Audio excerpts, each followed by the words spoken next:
మన నియోజకవర్గం మైనార్టీ సోదరిమణులందరికీ కూడా ప్రభుత్వం తరఫున కుట్టు మిషన్లు పంపిణీ కార్యక్రమానికి మా సోదరుడు హజ్ కమిటీ సభ్యులు ముజీముద్దీన్ గారు ఏర్పాటు చేసిన కార్యక్రమానికి నన్ను అదేవిధంగా ఈ కాలేజీ ప్రిన్సిపల్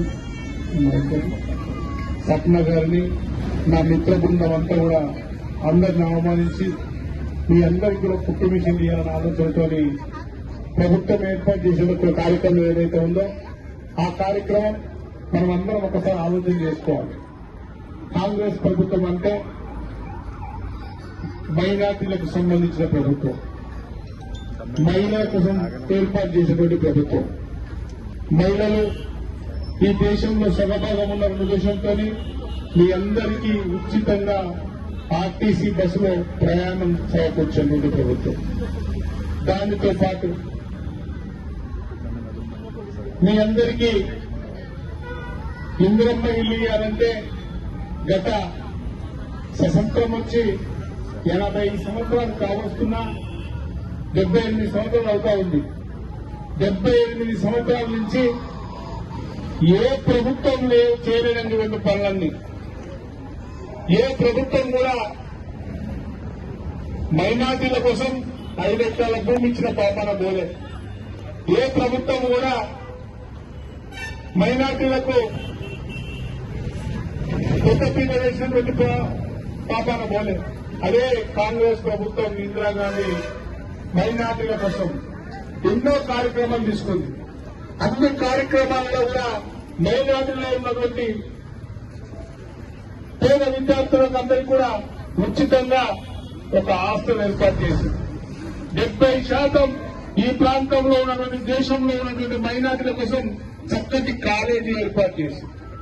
ఆ కాలేజీలలో ఏవైతే మనం నిత్యావసర వస్తువులు ఉన్నాయో 40% వాళ్లకు పెంచి ఇచ్చినటువంటి ప్రభుత్వం రేవంత్ రెడ్డి గారి ప్రభుత్వం.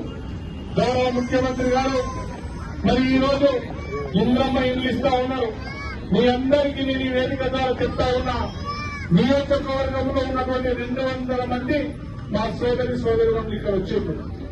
మీకు ఎవరికి 60 గజాల నుంచి 100 గజాలలో ఒక స్థలం ఉంటే ఆ స్థలంలో 5 లక్షల రూపాయలు ఇచ్చి ఇల్లు కట్టిస్తామని చెప్పి తెలియజేసినటువంటి ప్రభుత్వం మన కాంగ్రెస్ ప్రభుత్వం అని చెప్పి నీకు తెలియజేస్తా ఉన్నాం.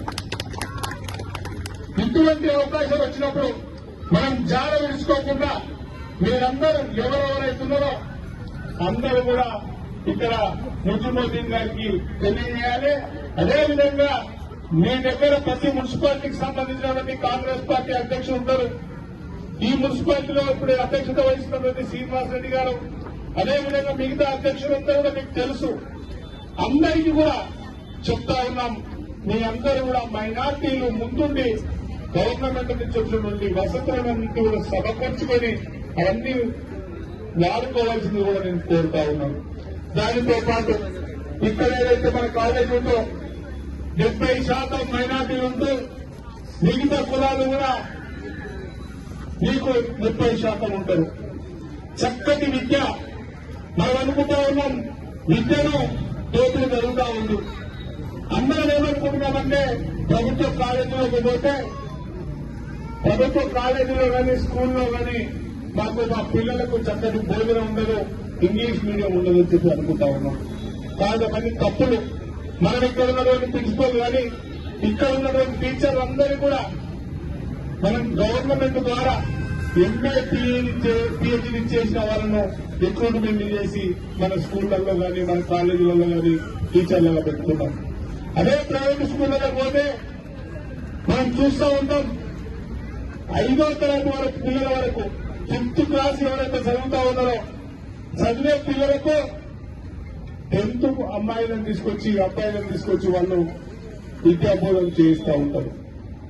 వాళ్ళకు లక్షలు మీరు కష్టపడి ఫీజులు కట్టాల్సిన అవసరం ఉంటుంది. కానీ ఇక్కడ ప్రభుత్వం ఏర్పాటు చేసినటువంటి స్కూళ్లలో ఒక్క విద్యార్థి కోసం 1,00,000 రూపాయలు ఖర్చు పెడతా ఉన్నాం.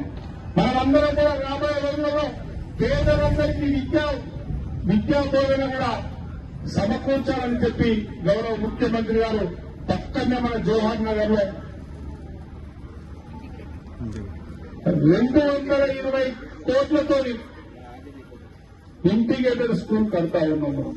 దాంట్లో ఫస్ట్ క్లాస్ నుంచి 12th వరకు ఇక మనకు ఎస్సీలు సపరేట్, బీసీలు సపరేట్, మైనార్టీలు సపరేట్ అన్న బాధ కూడా ఉండకుండా మన గౌరవ ముఖ్యమంత్రి గారు బ్రహ్మాండమైన కాలేజీ గారు స్కూల్ గారు కట్టిస్తా ఉన్నారు.